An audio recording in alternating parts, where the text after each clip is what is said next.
Hello friends, మీరు చూస్తున్న Mahesh official YouTube channel. ఇవాళ వచ్చేసి మనం ఈరన్న గుట్ట దగ్గర వచ్చామండి.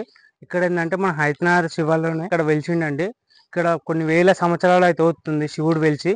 ఇక్కడ ఏంటంటే మనం ఈరోజు మనకి ఇక్కడ శివాలయం దగ్గరికి అయితే వచ్చామండి. ఇప్పుడు నేను ఇక్కడ శివుని అయితే చూపిస్తాను. ఇక్కడ గుట్ట మీద పంతులు గారు పడుకొని ఉన్నాడండి ఒక టైంలో. అక్కడ ఏంటంటే పంతులు గారు పడుకున్నప్పుడు శివుడు అమ్మవారు ఇద్దరు నడిచినట్టు ధ్వని వినిపించిందంట అండి. అండ్ అమ్మవారు ముసలి రూపంలో అయ్యా అయ్యా అనుకుంటే ఇక్కడ గుట్ట మీద ఎక్కడమైతే వినిపించిందంట పంతులు గారికి. వెళ్ళి చూస్తే అమ్మవారు కనిపించలేదు. అండ్ గుట్ట లోపలికి వెళ్తే గుట్టల శివుడు అయితే శోంభుగా వెలిచి కనిపించాడంటండి. కనిపిస్తే మొత్తం అక్కడ గబ్బిలాలు అంతా ఉండి అంతా మొత్తం క్లియర్ చేసేసి ఆయన పూజ చేయడం అయితే జరిగిందండి పంతులు గారు. ఓం నమ శివాయ. వీడియోకి లైక్ చేయండి, షేర్ చేయండి, సబ్స్క్రైబ్ చేయండి ఫ్రెండ్స్.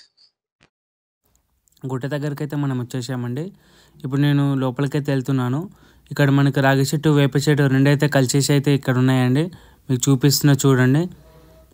ఇక్కడ మనకి పక్కకి అమ్మవారు అయితే ఇక్కడ ఉందండి, పోచమ్మ తల్లి. పోచమ్మ తల్లిని అయితే నేను ఇప్పుడు చూపిస్తాను. పోచమ్మ తల్లి దగ్గరికి అయితే వెళ్తున్నాను.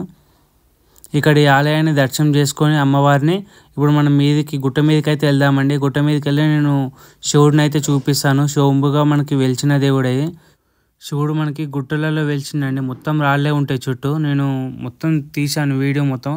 తప్పకుండా చూడండి, లైక్ చేయండి, షేర్ చేయండి ఫ్రెండ్స్. ఇప్పుడు నేను మీదకైతే వెళ్తున్నాను, గుట్ట మీదకి. ఎంత దారి ఇప్పుడు. ఇక్కడ మనకి పెద్ద పెద్ద బండరాళ్ళు అయితే ఇక్కడ కనిపిస్తున్నాయి చూడండి ఫ్రెండ్స్. మొత్తం బండరాళ్ళే ఉన్నాయి గుట్ట మీద. పెద్ద గుండు ఇక్కడ ఉంది. నేను కొంచెం మీదకైతే వచ్చానండి. ఇక్కడ పక్కకే చూస్తే నాకు ఇక్కడ నరసింహస్వామి ఫోటో అయితే ఇక్కడ ఉందండి. నేను ఇప్పుడు స్వామి దగ్గరికి వెళ్తున్నాను. ఇక్కడ మీద అయితే మనకు ఒక విగ్రహం అయితే ఉందండి. చూడండి, దర్శనం చేసుకోండి. ఇక్కడ పక్కకే వస్తే కొంచెం ఏంటంటే మనకు గుడికి ఇక్కడ చిత్తుపోయడం అయితే జరిగిందండి. మనకి గుడి 3 కట్టారు ఇక్కడ. కాకపోతే ఏంటంటే ఇక్కడ అమౌంట్ సరిపోక దాతలు ఎవరన్నా ఉంటే ఈ గుడికి సహాయం చేయాలని మేము కోరుకుంటున్నామండి. ఎవరైనా డొనేట్ చేయాలనుకుంటే చేయొచ్చు. ఇక్కడ వచ్చేసి ఇప్పుడు నేను ఇంకొక గుడి దగ్గరికి అయితే వచ్చానండి. ఇక్కడ దేవుడిని అయితే నిలబెట్టారు. వీరభద్ర స్వామిని అయితే ఇప్పుడు మనం దర్శించుకుందామండి. ఇక్కడ రాముల వారి ఉన్నాయండి విగ్రహాలు. ఇప్పుడు మనం వీరభద్ర స్వామిని అయితే దర్శనం చేసుకుందాము. కొంచెం ముంగడికి వెళ్ళి అయితే నేను విగ్రహాన్ని అయితే నేను చూపిస్తాను చూడండి. అందరూ మొక్కుకోండి ఫ్రెండ్స్. ఇప్పుడు చూపిస్తున్నా చూడండి. ఈ వీడియో చూసే వాళ్ళందరూ ఓం వీరభద్రాయ నమః, ఓం వీరభద్రాయ నమః అని సూచించండి. ఇప్పుడు మనం బయటికి అయితే వెళ్తున్నాము ఫ్రెండ్స్. ఇప్పుడు కొంచెం ముంగడికి వస్తే ఇక్కడ చూడండి 2 విగ్రహాలు అయితే ఇక్కడ ఉన్నాయండి.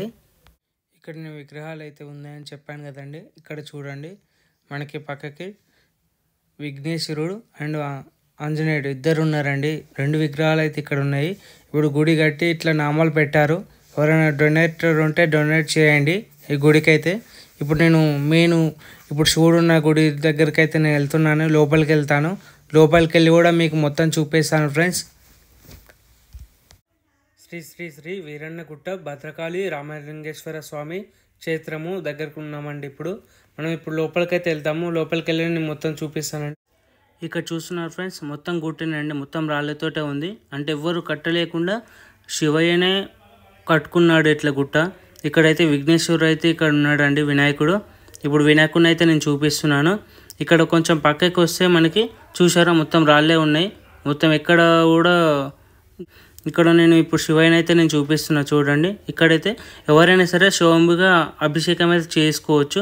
ఎవరైనా సరే వాళ్ళు వచ్చి ఇక్కడనైతే పూజలు అయితే చేసుకోవచ్చు అండి. కొంచెం ఇక్కడ మనం పక్కకైతే చూస్తే నంది కూడా ఉందండి. నంది కూడా మనం చూపిస్తున్నాం ఇక్కడ చూడండి. మరింత కొంచెం ముంగటికెళ్ళి ఇక్కడ అమ్మవారు కూడా ఉందండి. అమ్మవారిని విగ్రహాన్ని అయితే నేను చూపిస్తున్నా చూడండి. మాలలతోటి ఉంది అమ్మవారు. మరింత కొంచెం ముంగటికి వస్తే ఇక్కడ పాము ఆకారంలో ఉందండి. ఇప్పుడు చూస్తున్నారా, పాము ఆకారంలో ఉంది. కొంచెం ముంగడికి వస్తే ఇక్కడ ఆంజనేయుడి చిన్న గుహ టైప్ చిన్న రూమ్ లెక్కలు ఇట్లా సెట్ చేసిర్రు. ఇక్కడ పక్కకు వస్తే మనకు ఆంజనేయుడు శోంభుగా మొత్తం ఇక్కడ వెలిసినట్టయితే కనిపిస్తుందండి. బండరాయికి మొత్తం గుట్టకే వెలిచిండు ఆంజనేయుడు అయితే. ఈ క్షేత్రం చాలామంది ఇంకా ప్రసిద్ధి చెందాల్సింది ఉందండి. ఎందుకంటే ఇది మనకి హైదరాబాదు మొత్తం శివాలయ హైతనాల్లోనే ఉందండి. మనకి ఈ గుట్ట ఏంటంటే ఇంకా అభివృద్ధి చెందాలి. చాలామంది అయితే ఇక్కడ తెలియాలండి ఈ గుట్ట గురించి. అయితే మేము మొత్తం చూపిస్తున్నా చూడండి. ఇంతకుముందుకు ఎట్లా అంటే ఈ గుట్ట మొత్తం ఎవరికి తెలియనప్పుడు మొత్తం ఇట్లా గబ్బిలాలు ఉండే అంటండి. ఇక్కడ స్వామివారికి కళలకు వచ్చి నామలు ఇక్కడ పడుకున్నప్పుడు కళలో కనిపిస్తే ఇక్కడ మీదకి వచ్చి చూస్తే మొత్తం గబ్బిలాలు మొత్తం నిండిపోయి ఉన్నాయండి. మొత్తం అన్నీ ఎలగొట్టేసి ఇక్కడ పూజ చేయడం అయితే స్టార్ట్ చేశారండి. ఇక్కడైతే స్వామివారు షోముగా నిజంగా వచ్చేసి ఇక్కడ ఉండడం అయితే జరుగుతుందండి నైట్ పూట.